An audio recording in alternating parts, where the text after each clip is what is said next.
पश्चिम बंगाल के diamond harbour में BJP अध्यक्ष जेपी नड्डा के काफिले पर हमला किया गया है। नड्डा के बंगाल आगमन के खिलाफ प्रदर्शन कर रहे लोगों ने डायमंड हार्बर से गुजर रहे उनके काफिले को रोकने की कोशिश की।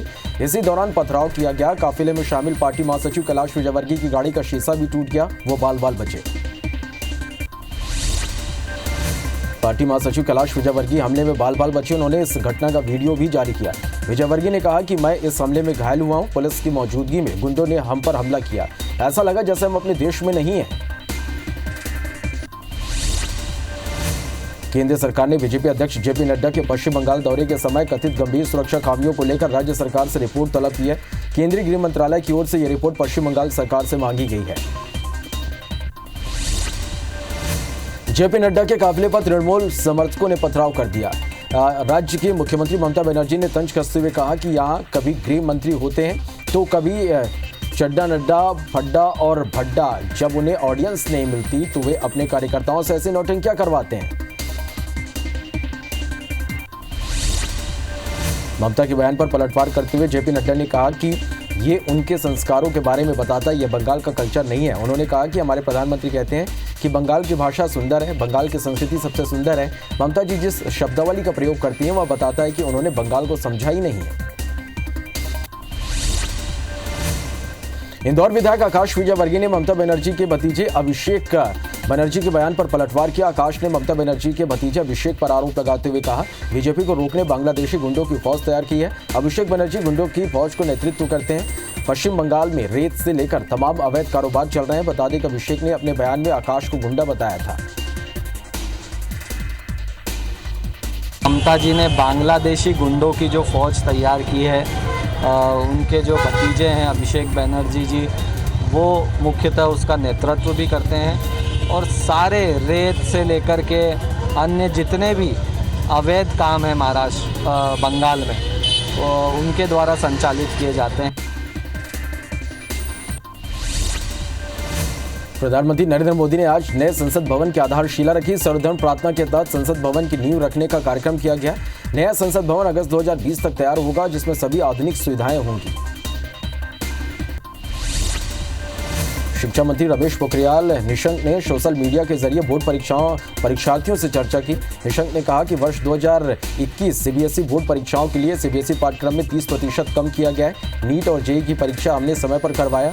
हमने किसी का साल खराब नहीं होने दिया। पिछले वर्ष के मुकाबले में इस वर्ष नीट की परीक्षा में 5.14% से अधिक बच्चों ने पंजीकरण करवाया है। दिल्ली जाते समय मुरैना पहुंचे महाराष्ट्र के राज्य मंत्री बच्चू भाऊ कडू ने पीएम मोदी पर जमकर निशाना साधा। उन्होंने कहा कि जिस तरीके से मोदी सरकार हर धर्मिता पर उतर आई है, इससे आंदोलन और भी तेज होगा। सरकार को किसानों की बात सुननी चाहिए। छत्तीसगढ़ सरकार की ओर से मंत्रियों की सहमति के बाद निगम मंडल बोर्ड पदाधिकारियों की सूची तैयार कर ली गई है। दावेदारों को एडजस्ट करने कई रणनीति बनाई गई है। कई निगम मंडल में उपाध्यक्ष के पद भी बढ़ाए गए। कई बोर्ड में अब प्रशासनिक की जगह राजनीतिक नियुक्तियां होंगी। 36 निगम में 150 से ज्यादा पदाधिकारियों की नियुक्ति होगी और सभी नियुक्ति की प्रक्रिया 17 दिसंबर से पहले हो जाएगी। मध्य प्रदेश में बीजेपी ने दमोह उपचुनाव की तैयारी शुरू कर दी है। इस उपचुनाव में गोपाल भार्गव को दमोह के प्रभारी मंत्री और भूपेंद्र सिंह को प्रभारी के रूप में तैनात किया गया। पिछले उपचुनाव में दोनों की जोड़ी ने बीजेपी को जीत दिलाने में अहम भूमिका निभाई थी। अभनपुर के पिपरोद खरीदी केंद्र में परिवहन नहीं होने से हजारों क्विंटल धान खुले आसमान के नीचे पड़ा है। केंद्र में धान रखने की जगह नहीं बची है। रविवार तक धान का परिवहन शुरू नहीं हुआ तो सोमवार से खरीदी केंद्रों बंद हो सकता है।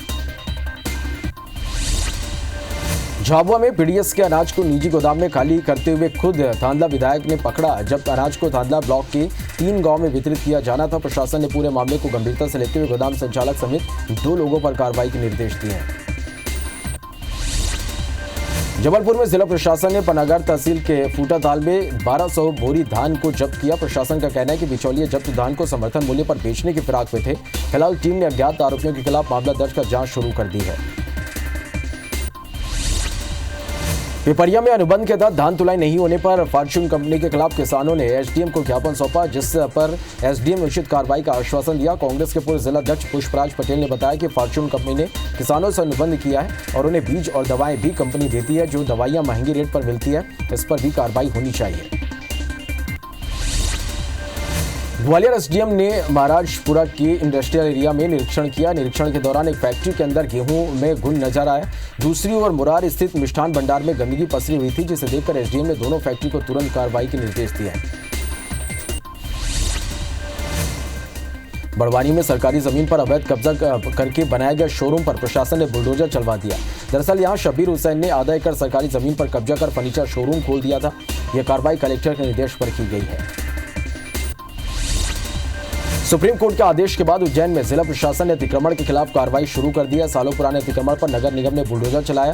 प्रशासन ने महाकाल मंदिर के 300 मीटर के दायरे में कार्रवाई की। अतिक्रमणकारियों ने सरकारी जमीन पर दुकानें बनाकर कब्जा कर लिया था। कार्रवाई के दौरान भारी संख्या में पुलिस बल तैनात रहे। दुर्ग में ठड़गा बांध सौंदर्यीकरण में बाधा बन रहे अवैध कब्जाधारियों को खाली कराने की प्रक्रिया निगम की टीम ने शुरू कर दी है। अवैध रूप से बने मकानों को बुलडोजर चलाकर गिरा दिया गया। इस दौरान टीम को कब्जाधारियों के आक्रोश का भी सामना करना पड़ा। रायपुर नगर निगम ने राजस्व वसूली के लिए कड़ा रुख अपना लिया है। राजस्व वसूली में लापरवाही बरतने वाले कई एआरआई पर कार्रवाई की तैयारी निगम प्रबंधन ने कर ली है। निगम ने 135 करोड़ का राजस्व वसूली का लक्ष्य रखा है, लेकिन अभी तक वो पूरा नहीं हुआ है। कोरबा में जिला शिक्षा अधिकारी ने डीपीएस स्कूल प्रबंधन की मनमानी फीस वसूली पर कारण बताओ नोटिस जारी किया है। स्कूल प्रबंधन छात्रों से कई तरह का शुल्क वसूल रहा है, जिसकी शिकायत पालकों ने की थी। भोपाल में निजी स्कूल संचालकों ने मोर्चा खोल दिया। संचालकों ने जल्द से जल्द स्कूल कॉलेज खोलने की मांग की। वहीं चेतावनी देते हुए संचालकों ने कहा कि 5 दिन में स्कूल खोलने को लेकर फैसला लिया जाए और फैसला नहीं हुआ तो 14 दिसंबर को सीएम हाउस तक मार्च निकालेंगे और 15 दिसंबर को ऑनलाइन क्लासेस बंद रखेंगे। छतरपुर में प्रशासन और खाद्य विभाग की टीम ने तेल फैक्ट्री पर छापा मारा। साथ ही सैंपल लेकर फैक्ट्री को सील कर दिया। प्रशासन ने यहां मिलावटी तेल बनाने की सूचना प्रशासन को मिली थी। इसी के चलते यह छापामार कार्रवाई की गई। सैंपलिंग की रिपोर्ट आने के बाद अब आगे की कार्रवाई की जाएगी।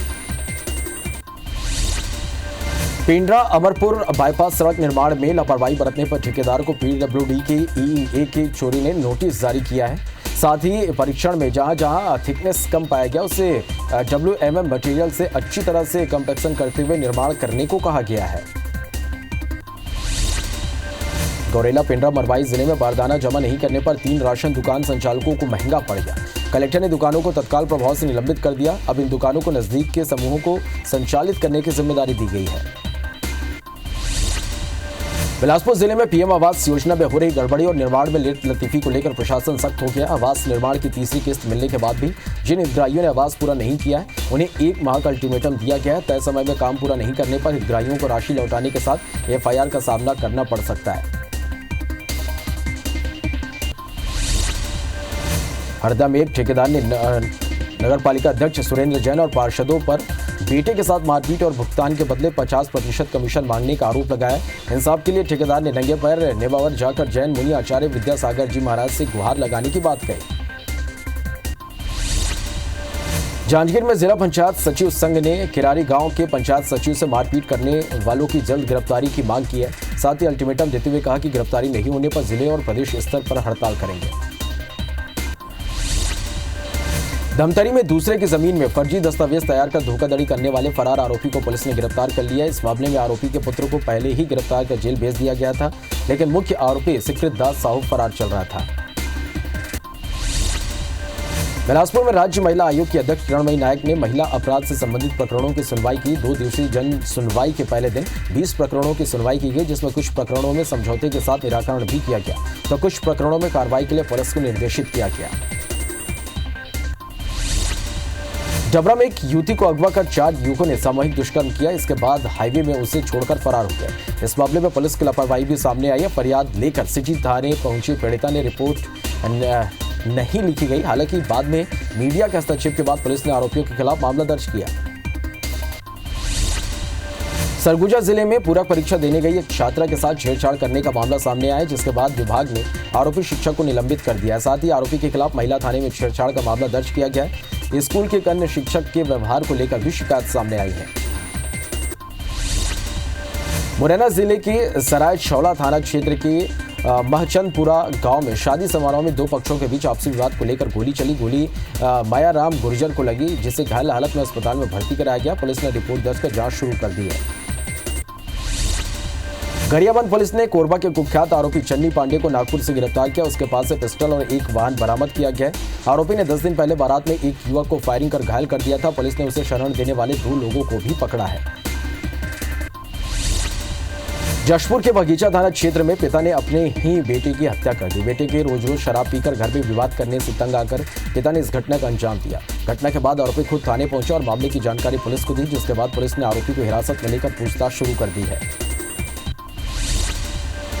जबलपुर में हत्या की वारदात रुकने का नाम नहीं ले रहा। देर रात एक ऑटो ड्राइवर की मामूली सी बात पर हत्या कर दी गई। देर रात घर लौटते समय रोहित साहू का शिवम कुशवाहा से किसी बात को लेकर विवाद हो गया, जिस पर आरोपी ने युवक पर चाकू से हमला कर दिया। बाद में इलाज के दौरान युवक की मौत हो गई। इधर पुलिस ने फरार आरोपी की तलाश तेज कर दी है। ग्वालियर में 25 व्यापारियों के नाम ब्याज में 1 करोड़ से अधिक रुपए लेकर नवीन नाम का दलाल भाग गया। प्रमोद वैश्य नाम का एक व्यक्ति व्यापारियों को ब्याज में पैसा देता है और नवीन व्यापारियों को पैसा दिलवाने और वसूली का काम करता था। वहीं फरियादी की शिकायत पर दलाल नवीन के खिलाफ पुलिस ने धोखाधड़ी का मामला दर्ज कर लिया है। दंतेवाड़ा पुलिस द्वारा आत्मसमर्पण को लेकर चलाए जा रहे वर्राटू अभियान के तहत 3 इनामी नक्सलियों ने एसपी और कलेक्टर के सामने आत्मसमर्पण कर दिया। बता दें कि वर्राटू अभियान के तहत कुल 58 इनामी नक्सली सहित 218 नक्सलियों ने आत्मसमर्पण किया है। सुकमा एसपी कन्हैयालाल ध्रुव बाइक से दलबल के साथ जगरगुंडा पहुंचे, जहां उन्होंने तैनात जवानों से मुलाकात की। साथ ही एसपी ने ग्रामीणों से भी चर्चा कर उनकी समस्याएं सुनी और निर्माणाधीन सड़क का निरीक्षण किया। कोरबा पुलिस ने डायल 112 सहित अपराध रोकने वाले संस्थानों का सम्मान किया। एसपी अभिषेक मीणा ने बालको में हाईटेक महिला डेस्क सहित थाना भवन में निर्मित अतिरिक्त कक्ष का भी लोकार्पण किया। इस बीच एसपी अभिषेक मीणा ने कहा कि जिले के लोगों को सुरक्षित रखना ही हमारा कर्तव्य है। रायगढ़ जिले में मोबाइल नहीं होने से ऑनलाइन पढ़ाई से वंचित कई छात्रों को कलेक्टर ने मोबाइल वितरण किया। जिले में 6वीं से 12वीं कक्षा के लगभग 5000 ऐसे बच्चे हैं जिनके पास स्मार्टफोन नहीं है, लिहाजा इन्हें फोन उपलब्ध कराने का बीड़ा कलेक्टर भीम सिंह ने उठाया। इसके लिए उन्होंने अधिकारियों के साथ ही शहर वासियों से फोन दान करने की अपील की है। ग्वालियर में घर से शादी के कार्ड बांटने निकले एक व्यक्ति की ट्रेन की चपेट में आने से मौत हो गई, जबकि शाम को बेटी की बारात निकलनी थी। मृतक पीएचई विभाग में चपरासी के पद पर कार्यरत था। वहीं मौके पर पहुंची पुलिस ने शव को पोस्टमार्टम के लिए भिजवाकर जांच शुरू कर दी। जांजगीर चांपा के सिलादेही गांव में हसदेव नदी के पुल पर तेज रफ्तार कार ने बाइक को टक्कर मार दी, जिससे मौके पर ही बाइक सवार 2 लोगों की मौत हो गई, जबकि एक महिला गंभीर रूप से घायल हो गई, जिसे इलाज के लिए अस्पताल में भर्ती कराया गया। ग्वालियर में तेज रफ्तार कार ने बाइक को टक्कर मार दी। इस घटना में एक महिला की मौत हो गई, जबकि बाइक चालक घायल हो गया। घटना के बाद गुस्साए ग्रामीणों ने स्पीड ब्रेकर बनाने की मांग को लेकर हाईवे पर चक्का जाम कर दिया। वहीं सूचना मिलती पुलिस और प्रशासन के अधिकारी मौके पर पहुंचकर ग्रामीणों को शांत कराया। इंदौर के एमवाय अस्पताल में एक रिटायर्ड डीआई को अपने आरक्षक बेटे का पोस्टमार्टम के लिए घंटों इंतजार करना पड़ा। माधवगंज थाने में पदस्थ आरक्षक और पत्नी और बेटे के साथ छुट्टी पूरी कर ड्यूटी पर जा रहा था, तभी आष्टा के पास सड़क दुर्घटना में पत्नी और बच्चे की मौत हो गई और आरक्षक को एमवाय हॉस्पिटल रेफर किया गया था, लेकिन इलाज के दौरान उसकी भी मौत हो गई।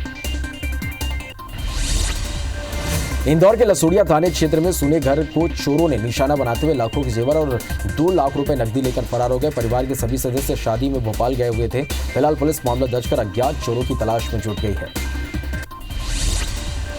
उज्जैन के महाकालेश्वर मंदिर की सुरक्षा को लेकर मंदिर प्रशासन और जिला प्रशासन की लापरवाही सामने आई है। खुफिया एजेंसियों की तरफ से कई बार अलर्ट करने के बाद भी श्रद्धालुओं को मोबाइल, पर्स सहित अन्य प्रतिबंधित वस्तुओं को अंदर ले जाने की अनुमति दी जा रही है। राज्य में दल से बिछड़कर दंतैल हाथी जमकर उत्पात मचा रहा। हाथी ने बोड़की और डुहिया गांव में किसानों की फसल को नुकसान पहुंचाया, जिससे किसान और ग्रामीण दहशत में। बता दें कि हाथियों का दल फिंगेश्वर क्षेत्र में पहुंचा है। इधर सीतापुर में हाथियों ने जमकर उत्पात मचाया। हाथियों ने ग्रामीणों के मकान को तोड़ दिया और फसल भी बर्बाद कर दी। बता दें कि 9 हाथियों का दल सरगुजा रायगढ़ सीमा पर डटे हुए। दल के आने से ग्रामीणों में दहशत का माहौल है। धमतरी के लीलर गांव में किसान के पैरावट में अचानक आग लग गई। सूचना मिलने पर पहुंची फायर ब्रिगेड की टीम ने कड़ी मशक्कत के बाद आग पर काबू पा लिया, लेकिन तब तक 5 एकड़ का पैरावट जलकर खाक हो गया। आग लगने के कारणों का पता नहीं चल पाया है। मंडला जिले के खिरखिरी धान खरीदी केंद्र में रखे बारदानों में अचानक आग लग गई, जिससे लगभग 1400 बारदाने जलकर खाक हो गए। साथ ही एक किसान का धान भी जल गया। वहीं एसडीएम ने जांच के आदेश दिए हैं।